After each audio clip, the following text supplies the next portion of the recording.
Bienvenue chez We Love Belgian Brands, le premier podcast qui tend le micro aux acteurs de la mode belge. Ici, on écoute les parcours, on cherche à comprendre les défis et à en tirer les apprentissages. Moi, c'est Astrid, experte en développement commercial, coach, conférencière. Et ce qui m'anime, c'est l'entrepreneuriat et accompagner les femmes dans la croissance de leur business et dans leur réalisation personnelle. Et moi, je suis Lynn et vous me retrouvez une semaine sur 2 pour les épisodes en néerlandais. Alors voilà, tous les jeudis sortiront un épisode.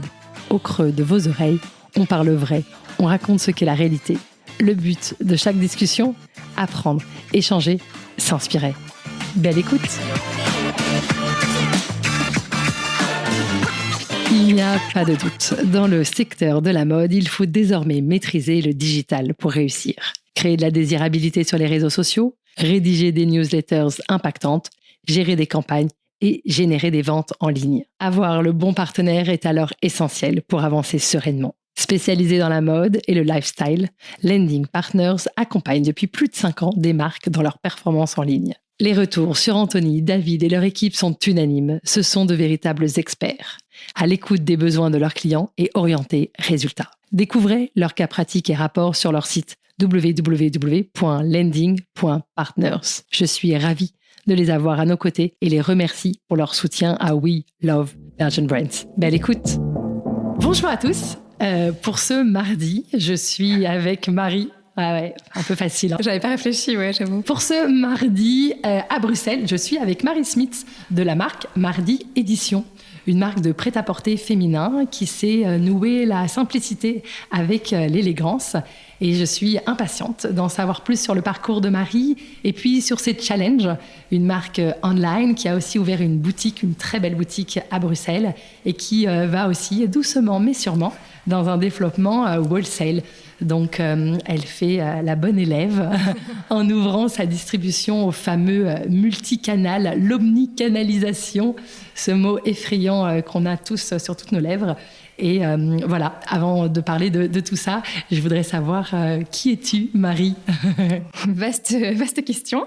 Donc bonjour Astrid, Marie, j'ai 32 ans, je suis née et j'ai grandi à Bruxelles, enfin pas exactement à Bruxelles, j'ai grandi un peu en dehors, mais assez près pour quand même y faire tes premières expériences, mais assez loin pour avoir ce genre d'enfance un peu dans la nature, cool, sans trop de pression, voilà.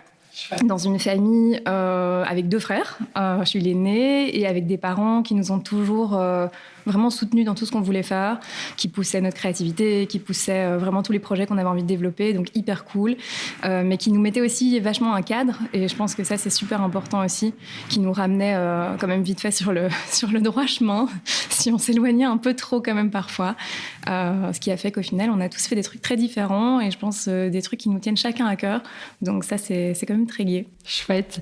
La première question signature, c'est toujours, est-ce que tu te souviens de quoi tu rêvais faire quand tu étais enfant ? Du coup, un peu dans la suite de ça, je rêvais de faire plein de choses, mais qui avaient tout un peu le même lien et qui se trouvaient un peu du même côté. Tour à tour, je voulais être journaliste, avocate, styliste, journaliste, avocate, styliste. Donc ça restait un peu dans les mots, la parole, la mode, la création, tout tournait un peu autour de ça. Je savais déjà que les maths et tout ça, c'était pas trop vers quoi je me dirigerais, ce qui est complètement paradoxal quand on pense à ce que j'ai fait après. Eh bien, raconte-nous, alors qu'est-ce que tu as fait après ? En gros, moi j'étais plutôt bonne élève, voilà, pas trop de problèmes à l'école et tout, et quand j'ai fini, je savais pas trop vers quoi me diriger, j'aurais bien fait du stylisme, mais mes parents me remettaient un petit peu plus sur un chemin classique en me disant voilà, fais d'abord quelque chose qui te donne un bagage, et ensuite dans 5 ans si tu as envie encore de faire du stylisme, pas de souci, mais ça te donnera toujours quelque chose sur lequel retomber. Et du coup en fait finalement je me suis dirigée vers des études de gestion. J'étais à l'ICHEC et puis à la LSM, donc c'est des écoles de commerce. J'ai fait de la gestion du marketing, du management. Je me suis vraiment mise là-dedans et en fait, j'y ai pris goût. J'y ai vraiment pris goût, surtout à la partie marketing, création de boîte, création d'entreprise. Tout ça, ça m'a un peu permis de mélanger plein de choses que j'aimais et de voir l'impact direct qu'elles pouvaient avoir. Puis quand on est dans un on est un peu dans un tourbillon, ça va vite et on se prend au jeu au final. Donc voilà, les expériences se sont enchaînées. J'ai eu la possibilité de faire des Erasmus, plusieurs. Donc ça, c'était méga cool aussi. Où ça? Alors, j'ai été 6 mois aux États-Unis et au Chili. J'ai été aussi 6 mois. Bien. Et ça, c'était juste la meilleure année de ma vie. J'ai fait 6 mois au Chili et puis 6 mois de stage chez L'Oréal. Donc, c'était vraiment une super année de Master 2. Au Chili aussi? Non, L'Oréal ici à Bruxelles. Ok, cool. Et aux États-Unis, où est-ce que tu étais? J'étais à Clemson, c'est près d'Atlanta. Okay. Voilà, mais incroyable de vivre l'expérience américaine, en fait, que tu vois dans des films et que tu penses que c'est un film. Et en fait, non, ça existe dans la vraie vie. C'est vraiment ton quotidien. Ouais. Le week-end, tu vas à des matchs de foot dans des stades de 80 000 places. Ça n'existe même pas dans ton propre pays. Donc, non, c'est dingue. Non, c'est ouf. C'est dingue. Qu'est-ce que tu gardes de cette enfance où justement, j'ai l'impression que tu as vraiment grandi avec cette énergie du tout est possible, quoi? Je garde quoi? Finalement, je pense que ça a fait de moi tout ce que je suis aujourd'hui. Beaucoup de créativité. Je pense que c'est génial de permettre à un enfant de s'exprimer dans plein de domaines différents pour trouver le sien. Aujourd'hui, finalement, quand j'étais petite, je dessinais beaucoup. Ça me sert tous les jours, puisque j'ai fini par faire une marque de vêtements sans avoir fait d'études de stylisme, ce qui n'était pas forcément un pari gagné à la base, mais ça me donne des bases, ça m'aide. Et puis, je pense que j'ai eu beaucoup de chance d'être éduquée par des parents qui m'ont éduquée à avoir un œil pour le beau. On voyait beaucoup d'expos, de musées, de galeries d'art. Ils aimaient la déco, ils aimaient les belles couleurs. Ma mère, elle faisait très attention à comment elle nous habillait, avec des belles matières, avec des pièces qui allaient pouvoir durer. Pas changer de pantalon tous les lundis parce qu'on avait déchiré le pantalon la veille. Elle rafistolait aussi, elle faisait beaucoup de couture. Donc, je pense que j'en garde beaucoup et je pense que chaque petite chose comme ça de notre enfance, ça nous construit et ça fait qui on est aujourd'hui. Donc, faut pas le négliger. Ah, absolument. Je retiens vraiment dans ce que tu dis, ce que je te disais un peu en off, le sentiment très fort que j'avais quand je découvrais ta marque, qui tu étais, cette puissance de ta polyvalence. Et donc justement, cette capacité à 360 degrés d'être aussi bien très à cheval sur le beau, sur le détail, sur la finition, en témoigne ton appartement qui est extrêmement joli. Et en même temps, ces études sur un autre, sur tout le côté marketing, business, gestion, ça fait de toi vraiment quelqu'un de très complète, quoi. Je pense que c'est un atout incroyable dans l'entrepreneuriat. Ouais, c'est sûr que c'est pas forcément quelque chose dont je me rendais compte, mais qu'aujourd'hui, après avoir créé ma boîte et tout, je me rends compte qu'en fait, c'est un atout que j'ai et que j'aurais pas forcément mis en avant si j'avais dû faire un entretien d'embauche à l'époque. Mais oui, j'ai toujours été hyper curieuse. Et puis, c'est maladif, mais j'aime tout comprendre, savoir tout faire. J'aime pas qu'un truc puisse m'échapper. Je suis assez indépendante de manière générale.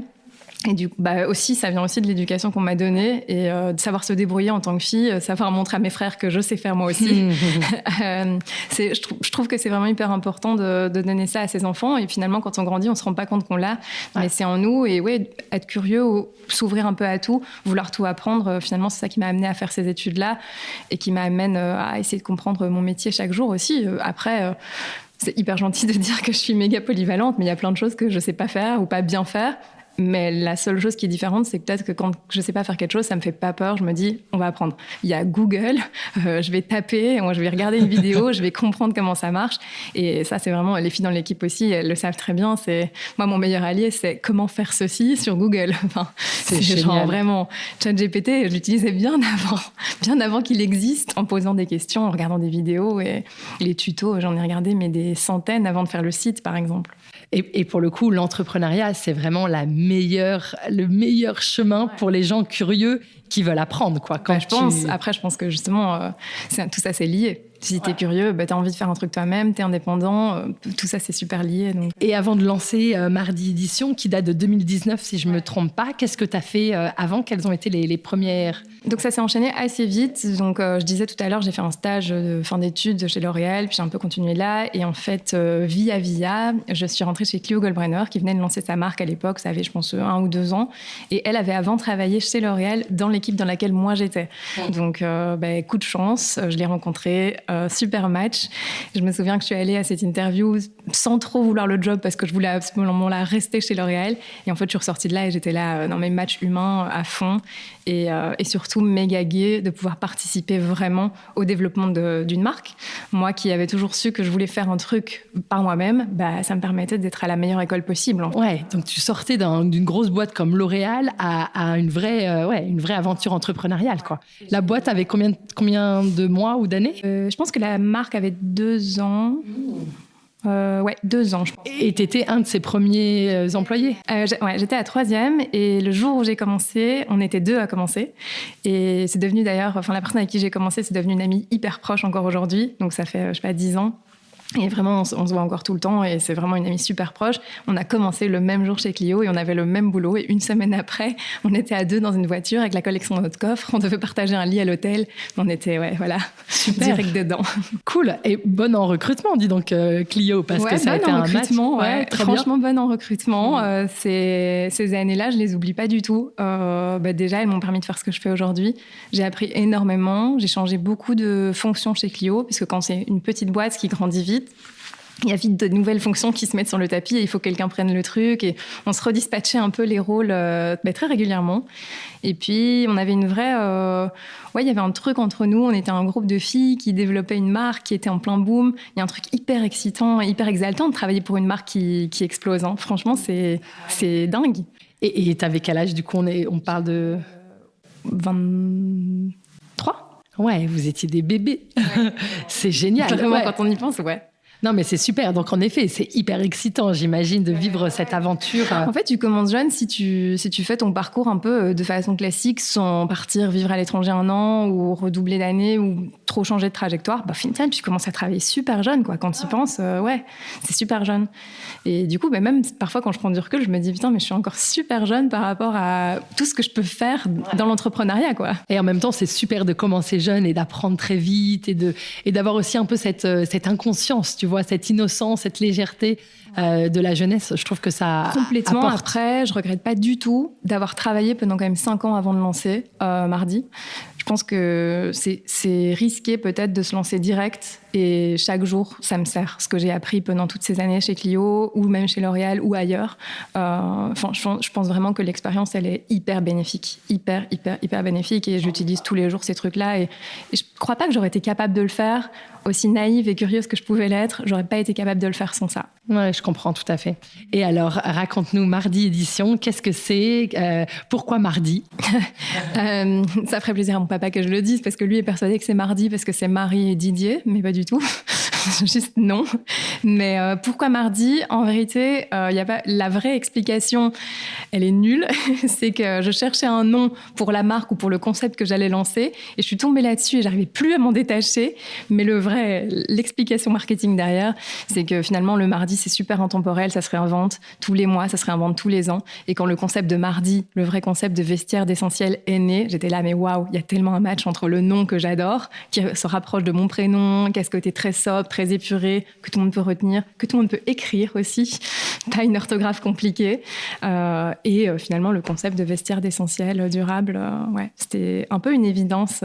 Match made in heaven, c'était voilà. Trop bien, tu as déjà dit des mots-clés. En effet, donc une marque d'essentiel. Qu'est-ce que tu peux nous raconter d'autre sur Mardi ?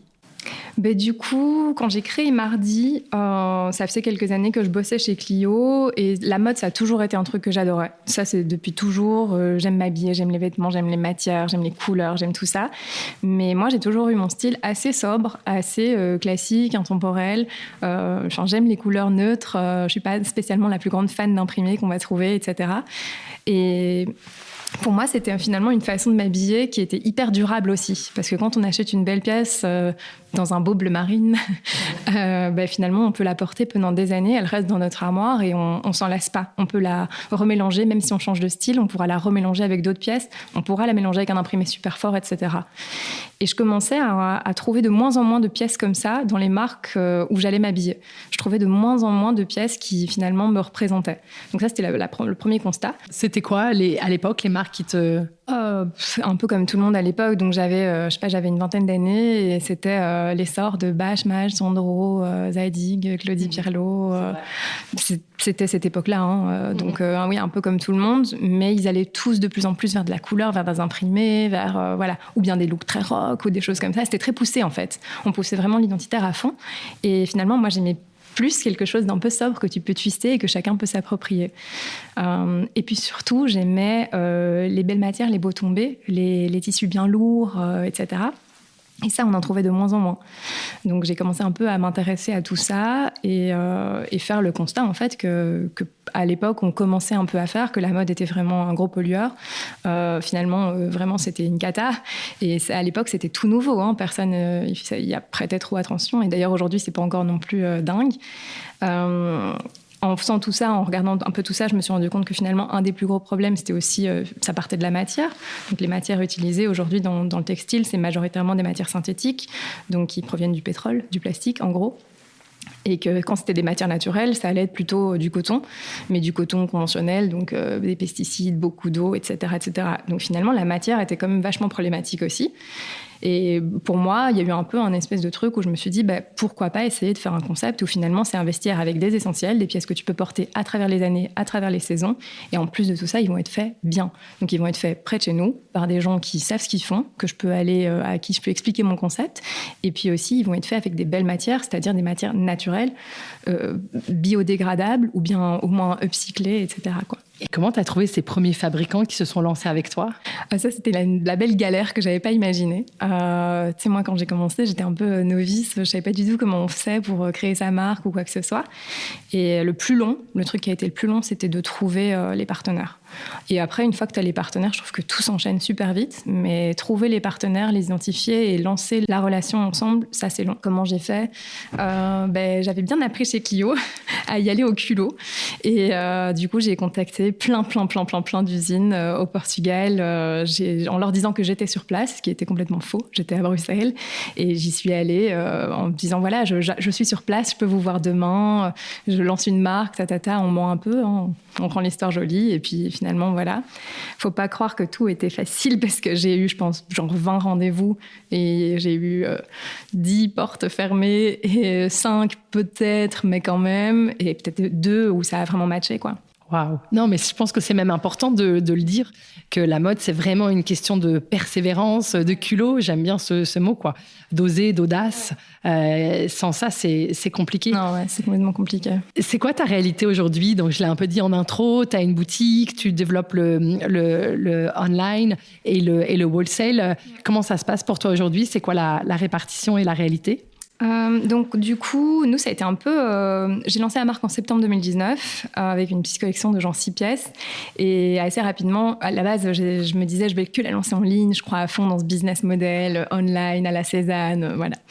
Et en fait, très rapidement, je me suis rendu compte que les gens, ils avaient envie de voir, ils avaient envie de toucher, ils avaient envie d'essayer et tout. Et du coup, il a fallu trouver un endroit physique. Je voulais à la base trouver juste un bureau dans lequel je pouvais faire showroom bureau, mais c'était pas très rentable comme concept. Donc autant prendre une boutique dans laquelle j'ai aussi mon bureau et faire tout en un. Comme ça, en même temps, je pouvais vendre dans l'endroit où je travaillais. Enfin voilà, c'était un peu une réflexion financière derrière à la base. J'ai trouvé un endroit incroyable. Coup de cœur total, c'était un endroit dans mon quartier que je connaissais, dans un bâtiment magnifique avec une vraie âme et tout, et il fallait tout refaire, donc j'étais super emballée. Je signe ce bail en janvier 2020 et là voilà, on a le timing, il y avait 2 mois de travaux, on finit les travaux vers mi-mars et on est confinés. Et on parle de la boutique rue du Page. Ouais, on parle de la boutique rue du Page. Et du coup, la marque, à ce moment-là, avait genre 6 mois. J'étais complètement endettée et je venais de faire des travaux dans une méga boutique rue du Page qui était magnifique, mais que je ne pouvais pas ouvrir parce qu'on était confinés. Mon Dieu. Ouais, pendant 2 mois, j'ai passé l'aspirateur dans la boutique et j'ai regardé le temps passer. Et la boutique, elle a ouvert le jour où le gouvernement a permis au magasin de réouvrir, mais avec uniquement une personne à la fois. Et donc, c'était trop marrant. J'ouvrais un magasin, chacun avait son masque, mais je pouvais recevoir qu'un client à la fois. Donc, c'était vraiment tout un concept. Mais au final, ça s'est plutôt bien passé. Est-ce que ça t'a permis justement pendant ces 2 mois un peu de retrait de la vie physique d'investir le online, d'essayer de communiquer, de créer une communauté ? Mais en fait, pour être honnête, à l'époque, la marque, elle était encore si jeune. Je venais de lancer la marque, donc j'avais pas du tout... c'était pas le moment vraiment de se réinventer ou de créer tout un concept en ligne, etc. Il y avait encore limite personne qui connaissait la marque. C'était tout nouveau, quoi. Évidemment, comme tout le monde, j'ai fait un peu les trucs à gauche, à droite, Instagram à fond. On a fait des petits masques homemade et toutes ces choses-là. Mais c'était une période tellement incertaine. Et quand on y pense, une période de questionnement à fond pour tout le monde sur tous les sujets. Donc voilà, j'étais un peu comme tout le monde, perdue. Et j'avoue que je me stressais pas non plus trop par rapport à ça, parce que comme on sait pas ce qui va se passer et qu'on se dit franchement c'est pas le plus grave, on laisse les choses se faire, quoi. C'est exactement ce que je voulais te demander. Comment tu as vécu ça en termes de stress, de pression? Parce que donc tu l'as évoqué, mais donc tu avais emprunté de l'argent? Non, c'était de l'argent familial. Donc après, c'est quand même emprunté. Ouais. Mais pas à une banque, heureusement. Du coup, sympa, mon bailleur m'a fait un loyer réduit. J'avais pas de loyer pour la boutique à ce moment-là. Et finalement, comme c'était des fonds propres, entre guillemets, j'avais pas non plus de crédit à rembourser, ce qui a quand même vachement allégé le souci. Et puis, comme je venais de lancer la marque, il n'y avait pas de grosses dettes, il n'y avait pas de gros enjeux, il n'y avait pas de gros challenges, à part ce grand questionnement de est-ce que ça va aller? Je vais ouvrir une boutique et je sais pas, est-ce que les gens vont venir? Est-ce que les gens vont être complètement traumas et plus personne va vouloir consommer de vêtements? On sait pas, en fait. On est tellement dans l'invisible à ce moment-là que, ouais.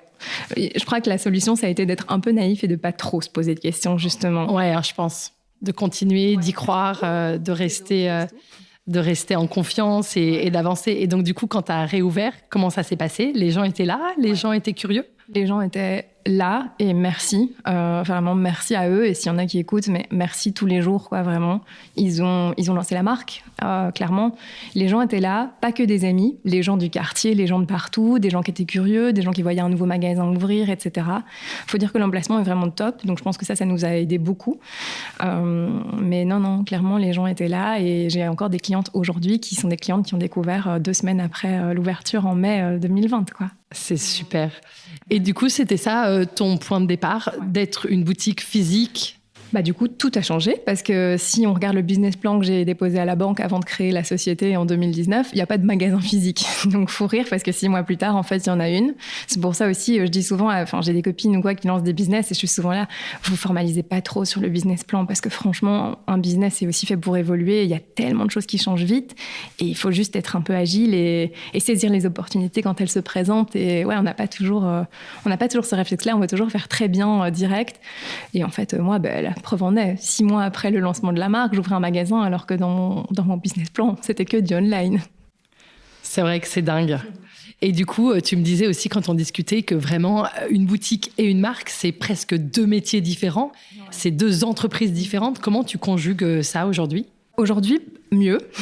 À l'époque, ça a été un peu chaud. En fait, j'étais très naïve quand j'ai pris ce bail et que j'étais super excitée par l'endroit, par le fait de rénover tout le truc, etc.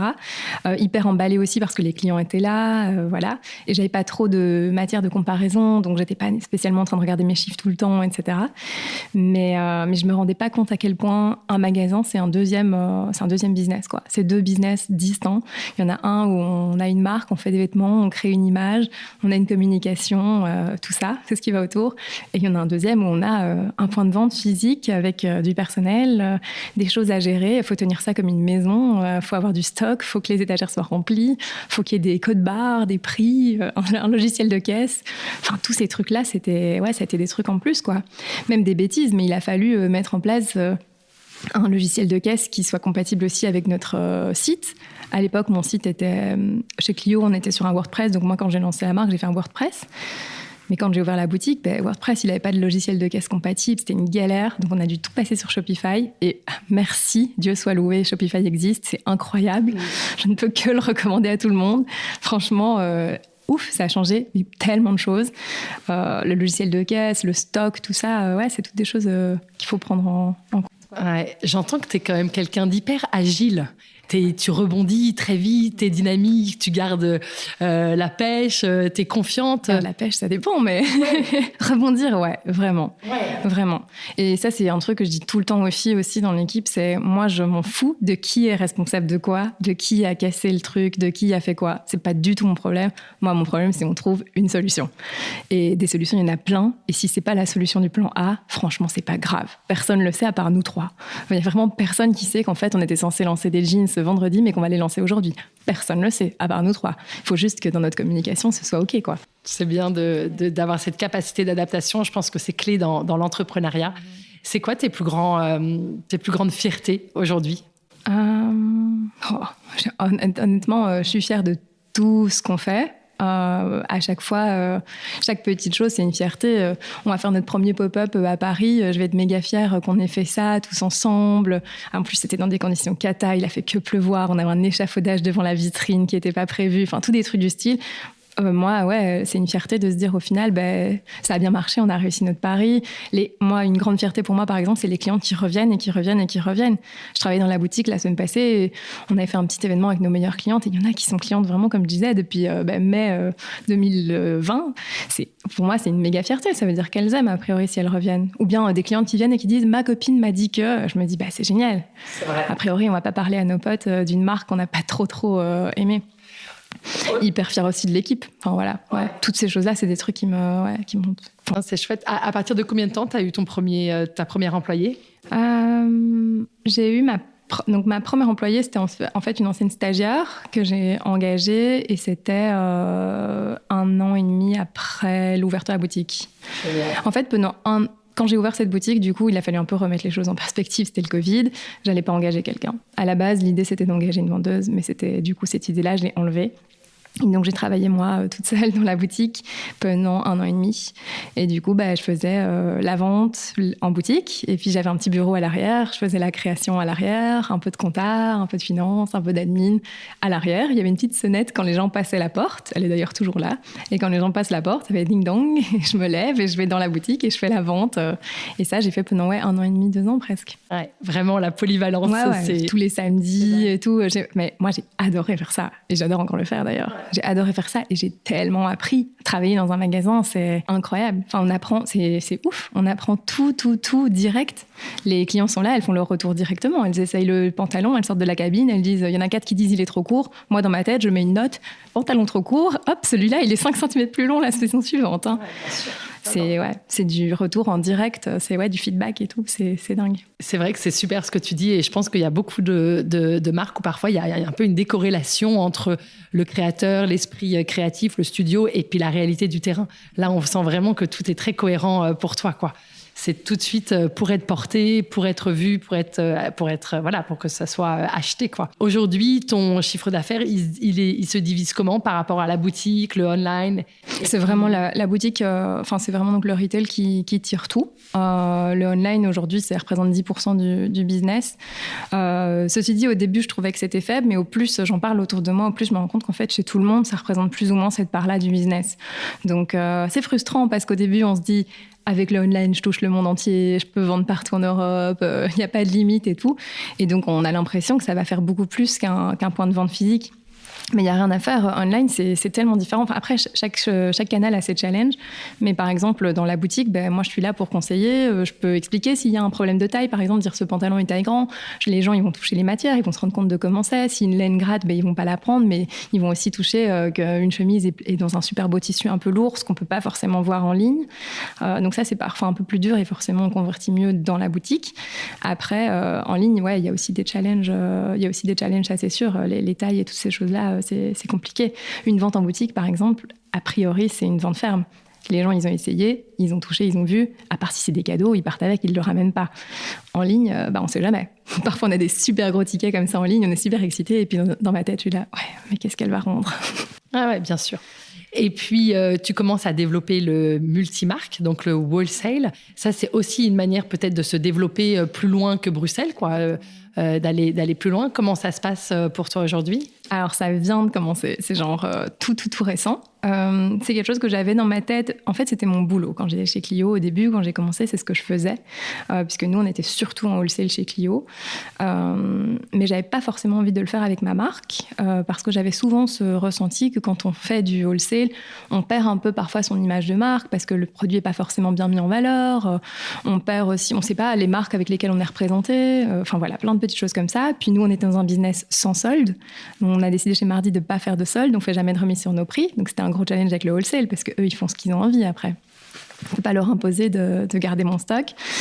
Et autre grosse problématique, c'est que 50% des collections chez nous, ils sont faits à partir de tissus qu'on prend dans des dead stock.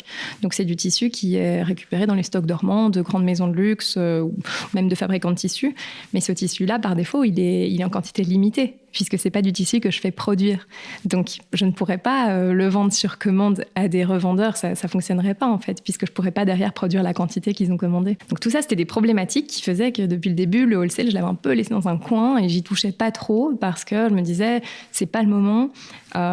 C'est ni le moment pour les marges, ni le moment pour les collections, ni le moment, voilà. Mais de plus en plus, j'avais des demandes, en fait, de points de vente qui nous contactaient en nous demandant est-ce qu'on pourrait vendre votre marque, est-ce qu'on pourrait représenter la marque. Pas que en Belgique, d'ailleurs, à l'étranger aussi. Et donc, ça commençait un peu à germer dans ma tête. Mais je me disais, mais on n'est que 3, on n'a pas le temps, on n'a pas la patience, on n'a pas le courage d'attaquer tout ça. Et en fait, les choses se mettent parfois bien. Donc, il y a Fashion Club 70, qui est une grosse agence en Belgique, qui nous a contactés en nous disant qu'ils avaient envie de nous représenter. Et j'ai un peu saisi ça comme une opportunité. Juste comme je disais avant, parfois, les choses, elles ne sont pas prévues, mais les opportunités, elles se présentent et il faut être capable aussi juste de les saisir, quoi. Donc, voilà. Et donc, on a commencé avec eux en août. Ça change tout dans ma façon de travailler. Donc, c'est bien galère pour moi parce que moi, j'avais l'habitude de faire la collection. J'anticipais pas plus que 6 mois à l'avance. Et encore 6 mois, franchement, je suis sympa. C'était généralement 3 mois à l'avance. Et là, maintenant, 1 an à l'avance, pardon, je dois m'y mettre. Là, je suis en train de travailler sur l'hiver prochain, qui doit être prêt en fait dans 1 mois et demi pour être présenté aux multimarques, alors qu'on est en hiver. Et le challenge du wholesale, de la distribution en multimarque, c'est souvent la marge qu'il faut évidemment donner aux boutiques multimarques. Tu avais pu réussir à anticiper ça et ça sur tes prix ? Tu as dû faire évoluer tes prix ? Ouais, clairement pas. Après, j'ai pas trop fait évoluer mes prix, mais pour l'instant, la collection que je présente au wholesale, c'est plutôt la collection de nos un peu best-sellers. Du coup, c'est des pièces sur lesquelles on produit plus de quantité. Et donc, c'est des pièces sur lesquelles j'ai une meilleure marge puisque je produis plus de quantité. Donc, j'achète à un prix un peu inférieur. Et c'est aussi généralement, du coup, pas les pièces dans les tissus dead stock et ce genre de choses. On a vraiment une collection qu'on va présenter pour le wholesale. Et en boutique, on va trouver des choses un peu plus étoffées. C'est sûr que la marge que je vais faire aujourd'hui en wholesale, ça va pas être... c'est pas là que je vais vraiment gagner ma vie au crack game, vraiment. Mais je vois vraiment le wholesale comme une manière de pénétrer d'autres marchés, une manière de toucher d'autres clientes, d'aller aussi là où d'autres clientes sont et elles nous écrivent en nous disant « Est-ce que vous êtes dans cette ville ?» Et on est là « Ben non, désolé, j'ai envie de toucher, j'ai envie de découvrir. » Au moins, avec le wholesale, on va avoir des points de vente dans lesquels elles pourront aller découvrir la marque. Et je le vois vraiment comme un outil marketing, presque avant de le voir comme un outil commercial. Le wholesale sera jamais un canal de vente principal chez nous, mais il est là en support. Il est vraiment là en support, en tout cas. Toi, tu as envie de créer un lien direct avec ton client et c'est aujourd'hui ce que tu crées avec ta boutique. Mais j'ai aussi envie de le créer d'ailleurs avec les revendeurs. Pour moi, c'est hyper important d'avoir ce lien et que les revendeurs aussi puissent nous connaître, savoir qui est derrière le produit, comment sont faits les produits, etc. Donc, j'en veux pas non plus 10 000 à travers toute l'Europe.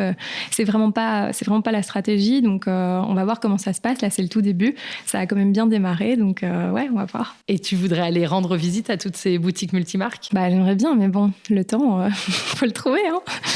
Mais ouais, non, j'aimerais bien. Après, oui, petit à petit, je pense que là, ils ont fait une première saison. Il y a quelques points de vente qui ont été confirmés. Eux, c'est sûr que je vais aller les voir. Et puis, on va voir comment ça évolue. Je ne m'arrêterai pas forcément non plus à la Belgique. Eux, Fashion Club, ils travaillent sur le Benelux. Mais pourquoi pas aller ailleurs ? Enfin, je pense que Mardi, ça peut... Par exemple, on a une grosse clientèle en France. Aujourd'hui, une vente sur 2 en ligne, c'est vers la France. Donc, c'est quand même beaucoup pour un pays où finalement, nous, on ne fait pas vraiment de marketing, d'ads, etc. Donc, je me dis qu'il y a du potentiel là-bas et pourquoi pas essayer d'aller trouver des boutiques là-bas aussi, quoi. Et c'est un grand marché. Ouais, et c'est un grand marché. Idem l'Allemagne, par exemple. Là, on vient d'avoir quand même plein de ventes dans 2 semaines dans les Pays-Bas. On se dit parfois, qu'est-ce qui se passe? Comment ça se fait? D'où elles sortent? Mais c'est très marrant et on ne comprend pas encore tout. Et donc, c'est en ligne tout d'un coup? Oui, pardon. En boutique, je ne peux pas forcément les identifier.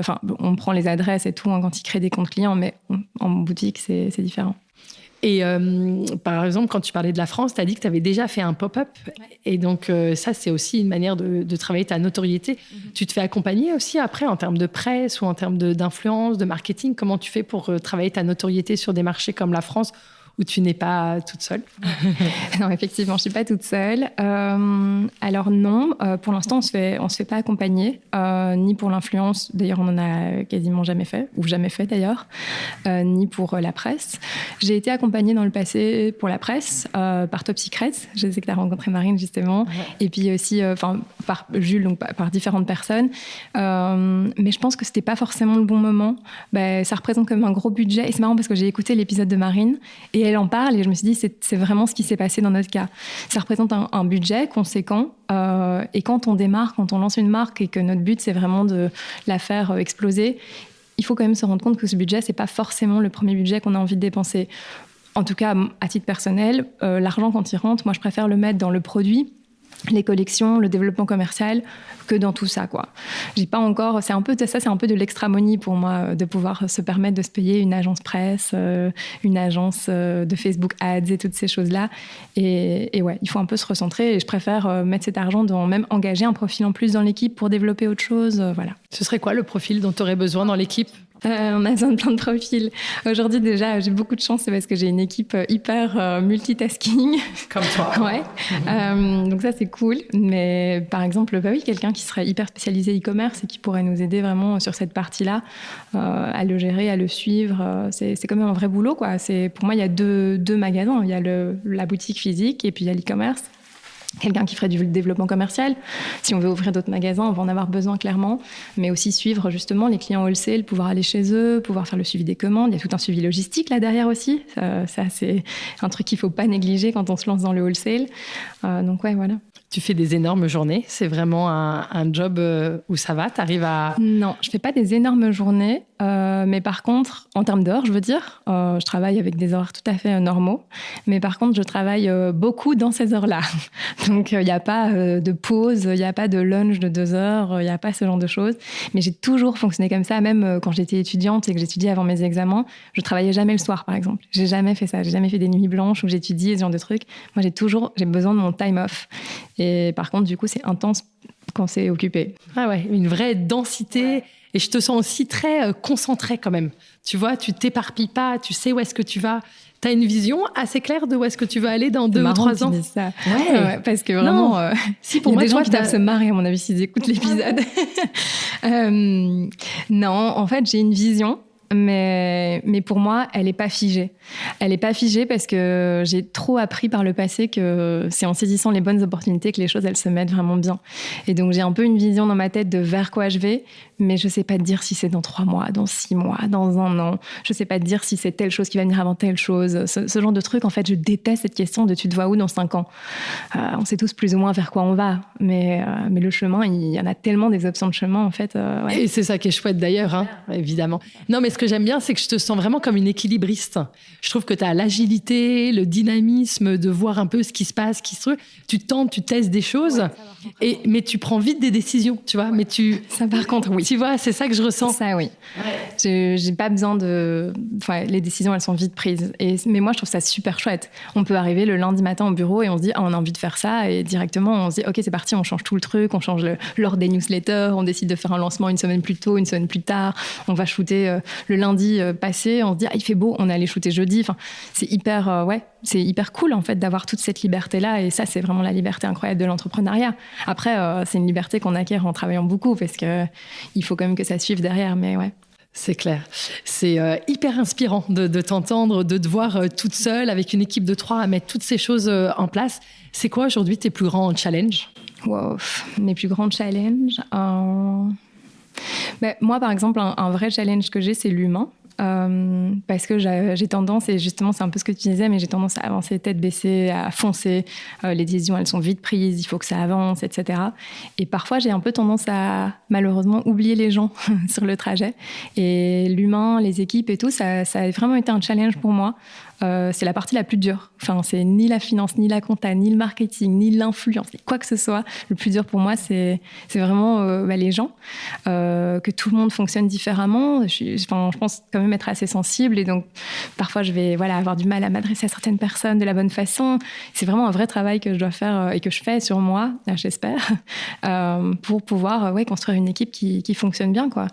Mais pour l'instant, on a trouvé un bon rythme et ça se passe vraiment bien, donc c'est cool. C'est cool, merci pour ce partage. C'est vrai que c'est quelque chose de très important de réussir à emmener les gens avec soi, sachant que tout le monde fonctionne différemment et de se mettre à l'écoute de l'autre sans se perdre pour autant, quoi.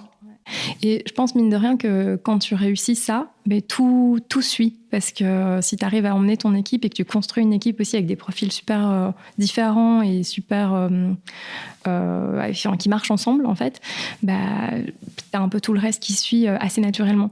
C'est beaucoup plus facile de faire tout le reste si les gens croient dans le projet et ont envie de venir travailler. Et j'ai beaucoup de chance parce que pour l'instant, c'est le cas. Donc, on va continuer dans cette vibe-là. Mais j'ai fait beaucoup d'erreurs pour arriver là, ça c'est sûr.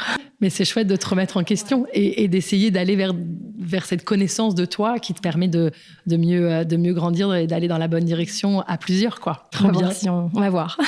Mais pour l'instant, ça se passe bien, donc c'est chouette. Mais ça reste un challenge tous les jours. Et puis, comme on disait, c'est le chemin qui est intéressant, pas forcément la destination. Exactement. On parle ici de mode belge. Qu'est-ce que ça veut dire pour toi, la mode belge? Est-ce que Mardi Édition, c'est une marque belge et pourquoi? C'est un peu compliqué comme question pour moi parce que si tu me demandes pour moi ça veut dire quoi la mode belge, moi je vais directement penser mode belge, je vais penser les 6 d'Anvers, je vais penser grosse créativité, je vais penser à toutes ces choses-là et donc Mardi c'est pas totalement ça. Mardi c'est plus de simplicité, plus d'intemporalité. Ici on réinvente pas la mode. Enfin moi j'ai jamais cette prétention d'avoir inventé quelque chose dans le vêtement, mais voilà donc du coup si tu penses à la mode belge avec toutes ces caractéristiques-là, non Mardi n'est pas une marque belge, mais en fait je suis persuadée que si. Parce que déjà, on est à Bruxelles et c'est ici que la marque est née. Moi, je suis belge et fière de l'être. Et du coup, la marque est belge par défaut. Mais derrière ça, je pense aussi que Mardi a finalement cette légèreté qui représente aussi beaucoup de marques belges. Ça reste une marque qui se réinvente continuellement et ça c'est assez chouette aussi. Et puis je pense qu'il y a de la place pour tout le monde dans ce paysage de la mode belge. Donc ça c'est aussi une chouette chose, c'est que finalement pour moi on pense mode belge, on pense à toute cette créativité et ce côté un peu décalé, etc. Mais pour moi la mode belge aujourd'hui c'est tellement plus. Il y a tellement de marques qui sont en train d'émerger dans tous les sens avec des styles tellement différents que la mode belge c'est peut-être aussi ça. C'est peut-être aussi qu'il y a de la place pour tout. On peut faire un peu ce qu'on veut. Tu prêches une convaincue. Pour moi, la mode belge, c'est vraiment cet éclectisme. Ouais, absolument. Et pour moi, dans une des caractéristiques de la mode belge, en tout cas qui me tient à cœur, c'est ce côté aussi très clean, très sobre, minimaliste, épuré. Exactement. Ouais. Et là-dedans, je te sens complètement alignée. Absolument. Trop bien. Et alors, une de mes dernières questions, c'est toujours de demander qui, justement, dans ce paysage de la mode belge, tu souhaiterais entendre à ce micro. Du coup, j'avais réfléchi. Et moi, il y a deux personnes très différentes que j'aurais aimé entendre. Déjà, j'aurais aimé entendre Dries Van Noten, qui vient en plus d'arrêter et d'avoir un peu son retour comme un espèce de rétrospective de ces années. Et ça doit être passionnant. Surtout que je pense que c'est quelqu'un qui a vraiment des choses à raconter. Et puis, il y a un truc pour l'instant que je trouve assez fascinant, c'est le rebranding de Belle Rose. Ils ont tout repris à zéro. C'était une marque c'est toujours une marque avec une identité super forte, qui est hyper ancrée dans le paysage belge. Et là, tout d'un coup, ils ont décidé de tout refaire. Ils ont complètement reformulé la marque, relancé leur site, changé leur logo après tant d'années. Et je serais vachement curieuse de comprendre ce qui s'est passé là derrière. Pourquoi un peu les tenants et aboutissants de ça. Ça doit être passionnant. Et moi, j'aime beaucoup le marketing. Donc, mieux comprendre ça m'intéresserait à fond. Eh bien, je prends ton challenge parce que, évidemment, je rêverais d'avoir Dries Van Noten et je suis en effet en train de semer un peu des graines pour essayer d'avoir des acteurs de chez Belle Rose pour mieux comprendre cette marque qui est une vraie référence du paysage belge. Une vraie référence. Absolument. Et j'en suis vraiment, tu prêches une convaincue, comme on dit, mais du coup, trop intéressant de voir comment une marque aussi établie décider de repartir de zéro après autant d'années, aller sur le branding, je veux dire, mais ouais, au final, c'est toute leur identité, quoi. Absolument. Un grand merci, Marie. C'était passionnant de t'écouter, de mieux comprendre les dessous de Mardi Édition. Merci, j'espère que j'étais intéressante. Et ben moi, j'ai trouvé ça extrêmement intéressant. Merci à toi, Marie. Merci, Astrid. Merci beaucoup d'avoir écouté cet épisode jusqu'au bout. J'espère qu'il vous a plu. Et si c'est le cas, je vous invite à le partager et à le noter de 5 étoiles. Ensemble, diffusons les histoires inspirantes et les conseils précieux des entrepreneurs qui constituent la mode belge. Et si vous voulez en savoir plus, rejoignez-nous sur Instagram, WeLoveBelgianBrands_podcast et aussi sur LinkedIn sous les pages astrid.lefebvre et Lindegram.